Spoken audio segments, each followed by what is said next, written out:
नमस्कार दोस्तों, फिर से स्वागत है आपके अपने यूट्यूब चैनल पे जिसका नाम है लर्न विद एडू फंडा। मैं हूं कौशल जायसवाल। दोस्तों फिर से लेकर हाजिर हूं सीटेट की अगली क्लास। तो उम्मीद है आपको ये सीरीज पसंद आ रही होगी। दोस्तों ये काफ़ी हेल्पफुल होंगे आपके एग्जाम के लिए। उसमें कुछ क्वेश्चन ऐसे हैं जो एज इट इज़ आपको एग्जाम में मिल जाएंगे। तो उम्मीद है दोस्तों ये आप इसे पसंद करेंगे। तो जो बच्चे नए हैं इस चैनल पर वो लाइक करें, शेयर करें, सब्सक्राइब करें। दोस्तों चलते हैं, आज की क्लास शुरू करते हैं। तो दोस्तों हमने 16 कर लिया था, बस अब 61 से करना था हमें। चलिए देखते हैं कि राज्य स्तर पर एक मिनट दोस्तों,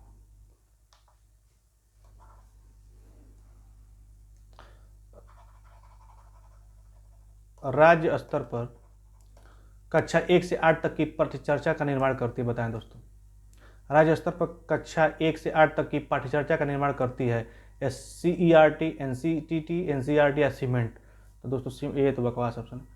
SCERT या NCTE या फिर NCERT, तक सबको पता है दोस्तों NCERT करती है, सबको पता है। नेक्स्ट है हमारा कि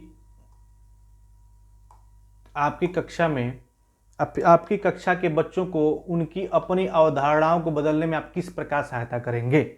मतलब कोई बच्चा है जैसे ये बोलता है कि जैसे थॉमस अल्वा एडिसन का ले लीजिए नाम। जैसे उसको बच्चा है, उसको पता है कि मैंने पक्षियाँ उड़ती हैं क्योंकि कीड़े मकोड़े खाती हैं। बच्चा ये अपने दिमाग में माइंड मैपिंग कर चुका है कि पक्षियाँ उड़ती हैं क्योंकि वो कीड़े मकोड़े खाती हैं, इसलिए पक्षियाँ उड़ती हैं। ठीक, अब उसके इस अवधारणाओं को आप कैसे बदल पाओगे कि नहीं उसके पंख होते इसलिए उड़ती हैं। कुछ पक्षी ऐसे भी होते हैं जिनके पास पंख होते हैं लेकिन नहीं उड़ पाते ज़्यादा दूर तक। तो ऐसे आप उसको कैसे कन्विंस कर पाओगे, वही बात पूछा है दोस्तों। चलिए उसका ऑप्शन देखते हैं क्या है। दिया है बच्चों को सूचनाएं लिखकर उन्हें याद कराने को कहकर, यदि बच्चे की अवधारणाएं गलत हो तो उन्हें दंडित देकर, तथ्यात्मक जानकारी देना या अवधारणाओं के बारे में बच्चों को अपनी समझ को व्यक्त करने का अवसर देकर। बताएं दोस्तों।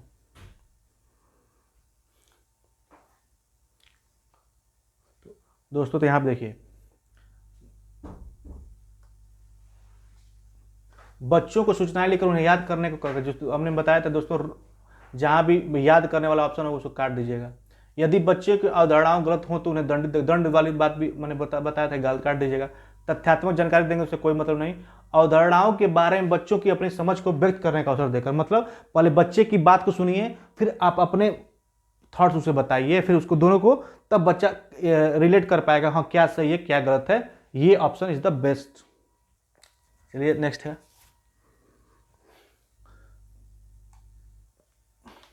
कि किसी कक्षा में शिक्षक की भूमिका होती है। बताएं दोस्तों। मैं खड़ा नहीं हो पा रहा हूं दोस्तों, चलिए आप पढ़िए, आंसर देते रहिए, मैं बैठा हूं, पढ़ा रहा हूं। आंसर दीजिए दोस्तों कि किसी कक्षा में शिक्षक की भूमिका है समय सारणी को कठोरता से पालन करना या और पाठ्यक्रम से बंधे रहना, या फिर सीखने की विश्वसनीय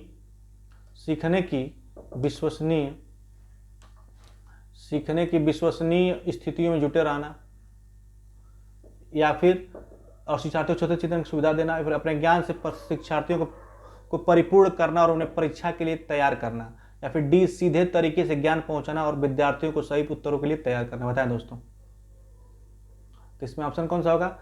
तो क्या करें, शिक्षक को समय सारणी कठोरता से पालन करना, ये कोई मतलब नहीं है। सीखने की विश्वसनीय स्थितियों में जुटाना, शिक्षार्थियों को स्वतंत्र चिंतन की सुविधा देना, आप अपने ज्ञान शिक्षार्थियों को परिपूर्ण करना, उन्हें परीक्षा के लिए तैयार करना। परीक्षा के तैयार करने के लिए नहीं पढ़ाया जाता है दोस्तों। सीधे तरीके से ज्ञान पहुंचाना और शिक्षार्थियों को सही उत्तरों के लिए तैयार करना, सही उत्तर के लिए नहीं। हमारा ऑप्शन क्या हो जाएगा, सीखने के लिए विश्वसनीय स्थितियां जुटाना और शिक्षार्थियों को स्वतंत्र चिंतन, मतलब बच्चा ब्रेनस्टॉर्म करेगा जब तक, अकॉर्डिंग टू हमें NCF के अकॉर्डिंग चलना है दोस्तों। जब तक बच्चा खुद नहीं करके सीखेगा अधिगम बेहतर नहीं होगा। नेक्स्ट है हमारा 64 कि आकलन शिक्षण प्रक्रिया का अभिन्न अंग है। बताएं दोस्तों, इसमें ये पूछ रहा है मतलब इसका क्या सही है कि गलत है। मतलब आकलन शिक्षण अधिगम, जो मतलब आकलन होता है आपका, वो शिक्षण प्रक्रिया का अधिगम का प्रक्रिया का अभिन्न अंग है, क्योंकि आकलन से अध्यापक बच्चों के अधिगम को समझता है और उसके अपने शिक्षण की पुष्टि भी होती है। आकलन ही एकमात्र तरीका है। एकमात्र वाला ऑप्शन हटा दीजिए। आज के समय में केवल अंक ही शिक्षा में बिल्कुल नहीं, ग्रेडिंग सिस्टम हो गया है।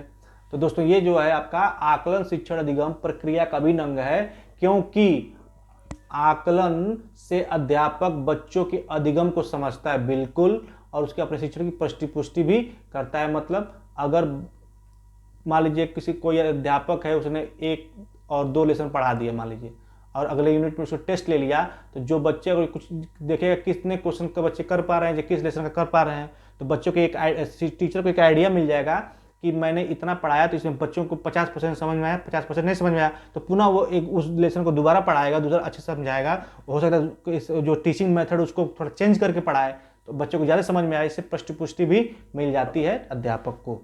तो दोस्तों हमारा ऑप्शन क्या हो जाएगा, ए ऑप्शन हमारा सही हो जाएगा। नेक्स्ट है हमारा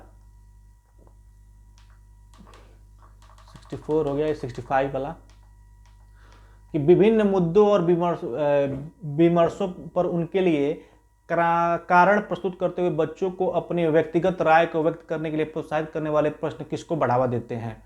बताएं दोस्तों। पूछ रहा है ये कि विभिन्न मुद्दों और विमर्शों पर उनके लिए कारण प्रस्तुत करते हुए बच्चों को अपने व्यक्तिगत राय को व्यक्त करने के लिए प्रोत्साहित करने वाले प्रश्न किसको बढ़ावा देते हैं? बच्चों के मानकीकृत आकलन, विश्लेषणात्मक और आलोचनात्मक चिंतन, अभिसारी चिंतन या फिर जानकारी का पुनः स्मरण। बताएं दोस्तों। 65 2015 के सीटेट में आ चुका है दोस्तों क्वेश्चन, बताएं 65 बताएं। देखिए दोस्तों, दिया है कि विभिन्न मुद्दों और विमर्शों पर उनके लिए कारण प्रस्तुत करते हुए बच्चों को अपनी व्यक्तिगत राय को व्यक्त करने के लिए प्रोत्साहित करने वाले प्रश्न किसको बढ़ा देते हैं? तो बच्चों के मानकीकृत आकलन नहीं, आकलन मानकीकृत नहीं हो सकता, अभिसारी नहीं, डाइवर्सिटी वाला जानकारी का प्रश्न नहीं, ये होगा विश्लेषणात्मक और आलोचनात्मक चिंतन। यही हमारा ऑप्शन सही हो जाएगा। नेक्स्ट है हमारा, नेक्स्ट पे चलते हैं दोस्तों। 66 हमारा ऑप्शन क्वेश्चन है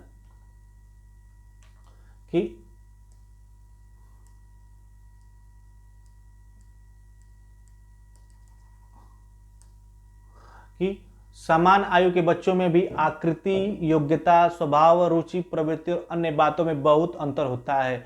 इस संदर्भ में विद्यालय की क्या भूमिका है? बच्चों के आकलन के लिए नियामक मानक स्थापित करना, सुनिश्चित करना कि शिक्षक मानकीकृत निर्देश और पाठ्य पुस्तक का उपयोग करे, या फिर सुनिश्चित करना कि सभी बच्चों का विकास एक ही प्रकार से हो, या फिर डी सुनिश्चित करना कि प्रत्येक बच्चों को अपनी दक्षता के अनुसार विकास अवसर मिले। बताएं दोस्तों, इसका सबसे बेस्ट ऑप्शन क्या होगा? देखिए इसमें 66 है दोस्तों, बच्चों के आंकड़े के नियम मानक स्थापित नहीं कर सकते दोस्तों कि इसी मानक पे बच्चा का आकलन होगा, तो ये गलत होगा दोस्तों। तब तो ये फिर एक बंद कर आप उसका मूल्यांकन कर रहे हो, और एनसीएफ क्या कहता है? सतत एवं समग्र मूल्यांकन की बात करता है, सतत और समग्र। तो इसमें दोस्तों अब मानकीकृत कर देंगे तो फिर तो बंद कर हो जाएगा।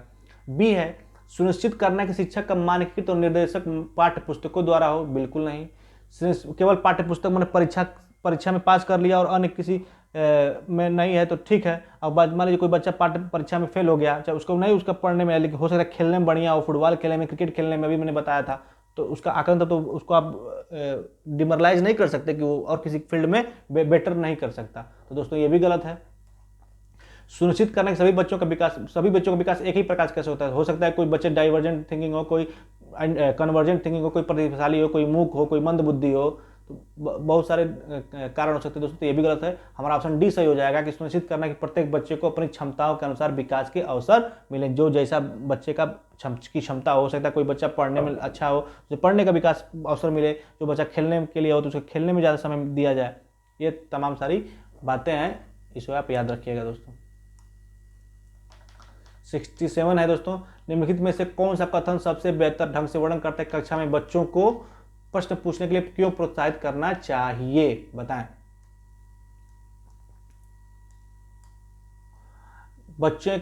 प्रश्न बच्चों की जिज्ञासा को बढ़ाते हैं, इसलिए पूछना चाहिए, या फिर इन चीज़ों के बारे में बच्चों को नहीं जानते हैं, उनके बारे में विचार करवा कर उन्हें यह महसूस करवाया जा सकता है कि उन्हें बुद्धि की कमी है।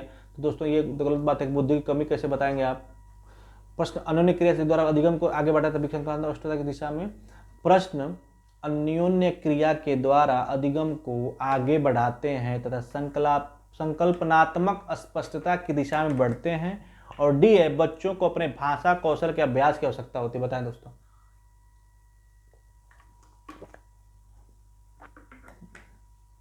बताइए प्रश्न क्यों पूछा जाता है दोस्तों?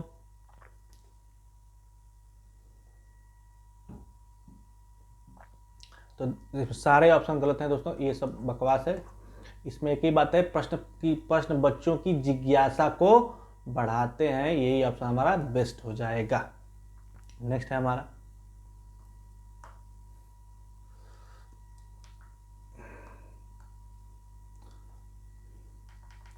68 हो जाएगा।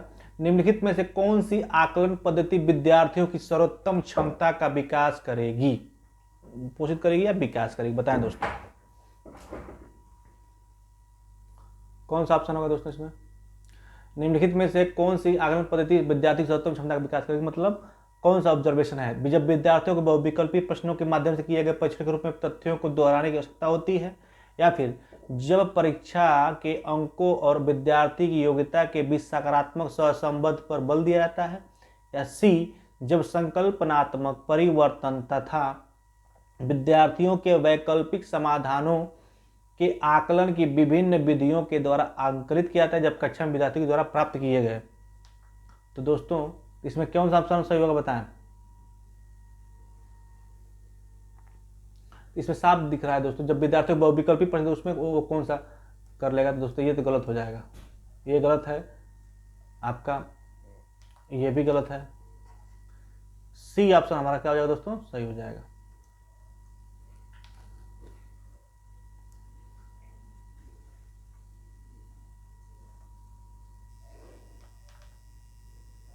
सी ऑप्शन हमारा सब सही हो जाएगा दोस्तों। नेक्स्ट है हमारा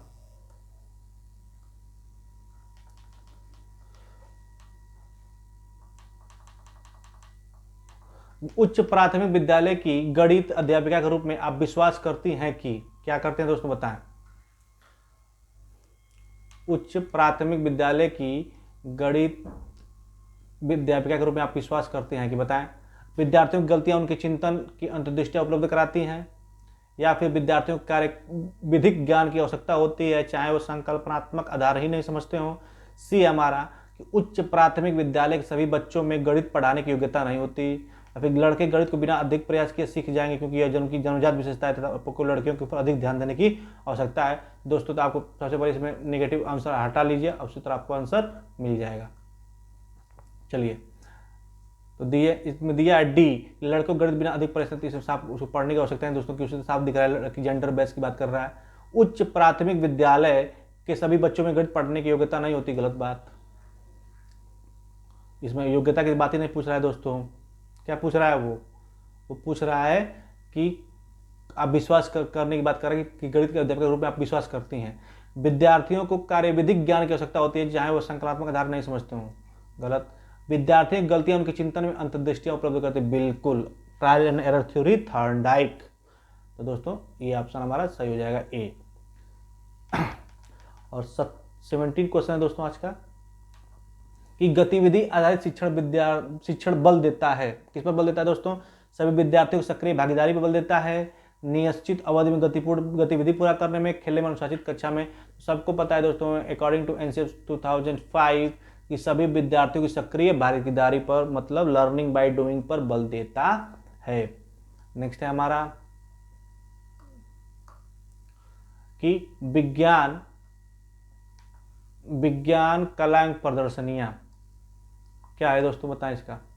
विज्ञान कला एवं प्रदर्शनियां संगीत एवं नृत्य प्रस्तुतियां तथा विद्यालय पत्रिका निकालना डेस्क के लिए है, विभिन्न व्यवसायों के लिए, विद्यार्थियों को प्रस्तुत करने के लिए, विद्यालय का नाम रोशन करने के लिए, या फिर शिक्षार्थियों को सृजनात्मक मार्ग उपलब्ध करने के लिए, बताएं दोस्तों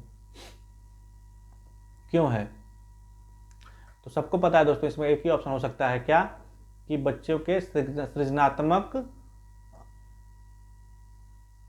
मार्ग उपलब्ध कराने के लिए, ऑप्शन नंबर डी। उम्मीद है आपको यह समझ में आ रहा होगा दोस्तों।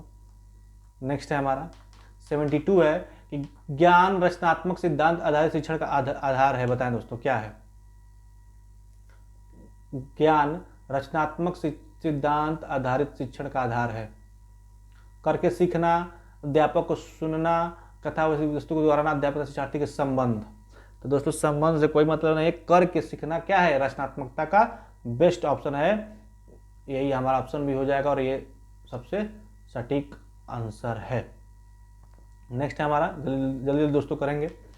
कक्षा कक्ष प्रयोग स्थिति में श्रव्य दृश्य सहायक सामग्रियां प्रयोग लेते समय शिक्षण का निम्नलिखित में से कौन सा सूत्र सम्मिलित होता है? मूर्त से अमूर्त, सटिल से जटिल करके सीखना, विश्लेषण से संश्लेषण। बताएं दोस्तों कौन सा होगा?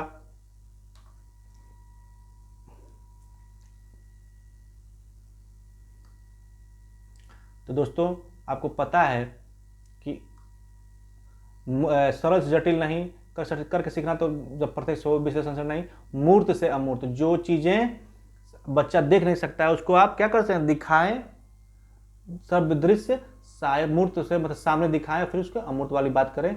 ये हमारा ऑप्शन क्या हो जाएगा दोस्तों? सही हो जाएगा। A option is the right answer. Next है हमारा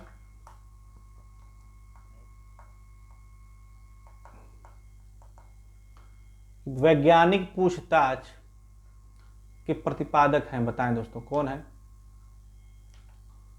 वैज्ञानिक पूछताछ मॉडल के प्रतिपादक कौन है? बताएं दोस्तों। Joseph J Schwab, Jerome S Bruner, Richard Suchman, Hilda ताबा।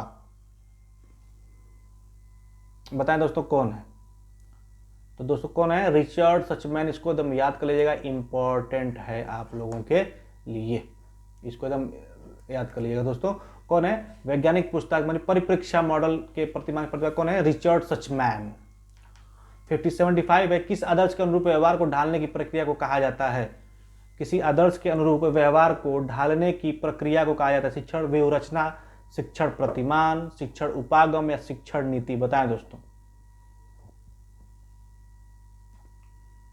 तो क्या कहा जाता है दोस्तों? अभी शिक्षण प्रतिमान मतलब मॉडल वाला हो जाता है। यही ऑप्शन हमारा सही हो जाएगा।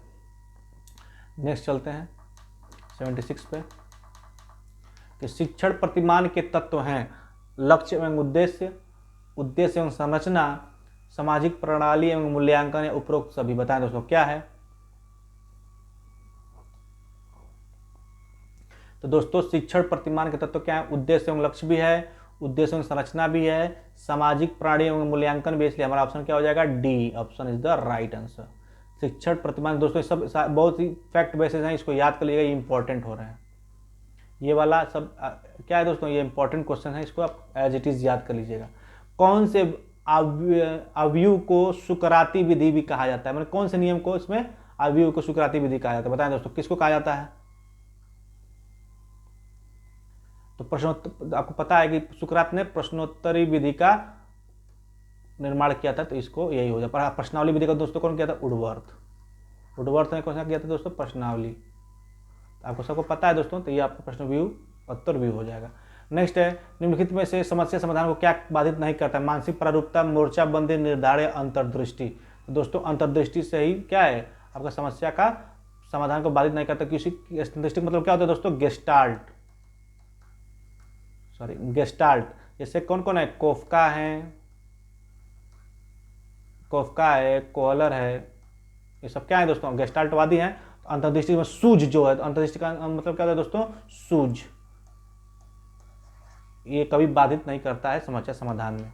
नेक्स्ट हमारा कि माध्यमिक शिक्षा बोर्ड सीबीएसई द्वारा, केंद्रीय शिक्षा माध्यमिक शिक्षा बोर्ड द्वारा अपनाए गए प्रगतिशील शिक्षा के प्रतिमान में बच्चों का समाजीकरण जिस प्रकार से किया जाता है उससे अपेक्षा की जा सकती है कि केंद्रीय माध्यमिक शिक्षा बोर्ड द्वारा अपनाए गए प्रगतिशील शिक्षा के प्रतिमान में बच्चों का समाजीकरण जिस प्रकार से किया जाता है उससे अपेक्षा की जा सकती है कि वे सामूहिक कार्य में सक्रिय भागीदारी का निर्वाह करें तथा सामाजिक कौशल सीखें। बी, वे बिना प्रश्न उठाए समाज के विनियमों का अनुपालन करने के लिए तैयार हो सकें। किसी भी प्रकार की सामाजिक पृष्ठभूमि होते हुए भी वह स्वीकार करें जो उन्हें विश्वविद्यालय द्वारा प्रदान किया जाता है। बताएं दोस्तों इसमें ऑप्शन कौन सा सही होगा? तो आपको पता है दोस्तों कि केंद्रीय माध्यमिक शिक्षा बोर्ड द्वारा अपनाए गए प्रगतिशील शिक्षा के प्रतिमान में बच्चों को समाजीकरण जिस प्रकार से किया जाता है उससे अपेक्षा की जा सकती है कि वे सामूहिक कार्य में सक्रिय भागीदारी का निर्वाह करें था सामाजिक कौशल सीखें। ये ऑप्शन हमारा क्या हो जाएगा? सही हो जाएगा, बाकी सब बकवास है। अच्छा 79 है। अब दोस्तों 80 क्वेश्चन देखते हैं। निम्न कक्षाओं में पढ़ाते समय शिक्षक को प्राथमिकता देनी चाहिए व्याख्यान विधि को, दत्त कार्य को, कहानी कथन को, समूह चर्चा को। बताएं दोस्तों कौन सा ऑप्शन होगा इसमें? तो दोस्तों व्याख्यान विधि बड़े क्लास में बच्चे जो प्राइमरी की बात कर रहे हैं तो ये ऑप्शन गलत है। तब तक नहीं, कहानी कथन को, जैसे छोटे बच्चे होते हैं दोस्तों तो कहानी विधि से ज़्यादा अच्छे से सीखते हैं। आप ये दिमाग में रखिएगा दोस्तों कि ये प्राइमरी लेवल की बात हो रही है, आप 1 से 5 तक के बच्चों को पढ़ा रहे हैं तो कहानी विधि को क्या करेंगे, सबसे ज़्यादा ऑप्शन में रहेगा तो इसको टिक कीजिएगा, बिकॉज कहानी विधि से बच्चे ज़्यादा सीखते हैं। और बच्चे गायन विधि हो तभी सही है, लेकिन समूह चर्चा और व्याख्यान विधि तत्कारी सब क्या है दोस्तों, ये अपर लेवल की बातें हैं। नेक्स्ट है कि एक शिक्षण विधि में 2 या 2 से अधिक सहयोगी सहयोग पूर्वक विषय की योजना बनाते हैं, पूरा करते हैं, सदैव विद्यार्थी पर इसके प्रभाव का मूल्यांकन आवृत्ति रूप से करते हैं। विधि है श्रवण दृश्य शिक्षण, टोली शिक्षण, दृश्य शिक्षण या व्यक्तिक शिक्षण। बताएं दोस्तों कौन सा ऑप्शन इसमें बेस्ट होगा। एक शिक्षण विधि 2 या 2 से अधिक शिक्षण सहयोगी क्या कर रहे हैं दोस्तों, पूर्वक विषयों की योजना बना रहे हैं। मतलब एक ही क्लास के जब कई सारे बच्चे टुकड़ियों में अपने किसी प्रोजेक्ट कार्य को अंजाम देते हैं दोस्तों, उसको बोलते हैं क्या, सहकारी शिक्षण विधि या फिर कोलैबोरेटिव लर्निंग। तो इसका क्या हो जाएगा दोस्तों, जिसको पीयर एजुकेशन, इंग्लिश में क्या, इंग्लिश में देख लीजिए दोस्तों, ये बदल भी देखिए, पीयर एजुकेशन इसको बोलते हैं। क्या बोलते हैं, पीयर एजुकेशन। तो दोस्तों ये हमारा ऑप्शन बी क्या है, सही हो जाएगा। नेक्स्ट है हमारा, कक्षा में एक शिक्षक पढ़ाने के लिए बाल केंद्रित उपागम का प्रयोग कर रहा है, यह तरीका उपयुक्त तो नहीं है। समूह वार्तालाप के लिए, प्रोजेक्ट विधि के लिए, प्रदर्शन के लिए, प्रश्नोत्तर के लिए। बताएं दोस्तों इसमें ऑप्शन कौन सा सही हो जाएगा। एक कक्षा में एक शिक्षक पढ़ाने के लिए बाल केंद्रित उपागम का प्रयोग कर रहा है, तो दोस्तों ये समूह वार्तालाप के बिल्कुल सही है। समूह वार्तालाप मतलब एक क्लास में किसी को रोल प्ले करा देना कि आप तुम टीचर बन जाओ, तुम स्टूडेंट बन जाओ, फिर इंग्लिश में लर्न करो, चाहे भी कोई भी मतलब जिस विधि की क्लास की भाषा की शिक्षा विधि हो, उसमें आप एज ए एक्शन प्ले कराते हो, तो ये तो सही हो। प्रोजेक्ट विधि के लिए भी, लेकिन प्रदर्शन विधि, प्रश्नोत्तर के लिए भी, लेकिन प्रदर्शन विधि के लिए बिल्कुल गलत है, ये नहीं, इसमें उपयुक्त नहीं है। 3283 देखिए दोस्तों, बच्चों के व्यवहार को समझने के लिए विद्यार्थियों के घर के वातावरण का महत्वपूर्ण स्थान है तथा इससे प्राप्त सूचना को प्रभावशाली शिक्षा शास्त्र के निर्माण से जोड़ा जा सकता है। यह तथ्य अधिगम में किस सिद्धांत से संबंध है, रचनावादी, समाजवादी, रचनावादी, व्यवहारवादी, पारिस्थितिकी। बताएं दोस्तों इसमें कौन सा ऑप्शन सही होगा। तो दोस्तों इसमें क्या है, इसमें रचना कंटेक्स्टिविस्ट की कोई बात नहीं हो रही दोस्तों, ये सामाजिक रचनावादी है, बिकॉज उसके घर के सोशल एनवायरनमेंट को जानना क्या है, सामाजिक रचनावादी है, इसका ये मतलब होना चाहिए। समूह शिक्षण है, क्या है दोस्तों, संसाधनों, रुचियों, विशेषता व इष्टतम उपयोग करने शिक्षण की समूह द्वारा शिक्षण, शिक्षकों की अनुपलब्धता से निपटने का एक उपाय, स्कूल में शिक्षकों के समूह के विश्वस्त प्रतिस्पर्धा को प्रोत्साहित करता है, या फिर विद्यार्थियों की अनुमति उनकी योग्यता के अनुसार छोटे समूह में बांटकर शिक्षण है। बताएं दोस्तों कौन सा होगा इसमें ऑप्शन। तो दोस्तों यहाँ पर सबसे जो नेगेटिव वर्ड हटा दीजिए, बांटकर नहीं कर सकते, प्रतिस्पर्धा कंपटीशन की बात नहीं हो सकती दोस्तों, शिक्षक की अनुपलब्धता की बात नहीं भी नहीं है दोस्तों, ये क्या है, संसाधन, रुचि, विशेषता, इष्टता प्रयोग करने हेतु शिक्षक की समूहों द्वारा शिक्षण है, ये ऑप्शन हमारा सही हो जाएगा। शैक्षिक भ्रमण अधिगम के लिए आवश्यक साधन क्या है दोस्तों, ये एसएसटी से संबंधित है, एसएसटी का क्वेश्चन है जो आता है 15 नंबर का।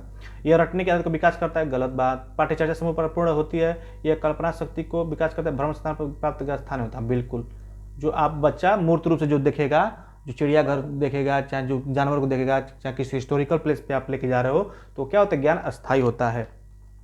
नेक्स्ट है हमारा कि प्राथमिक कक्षा में विषय वस्तु की निरस्तता दूर करने के लिए शिक्षक को उपयुक्त शिक्षण नीति का उपयोग करना चाहिए, वह है वार्तालाप नीति, प्रश्नोत्तर नीति, खेल और मनोरंजन नीति या प्रदर्शन नीति। बताएं दोस्तों क्या होगा, जल्दी से बताएं।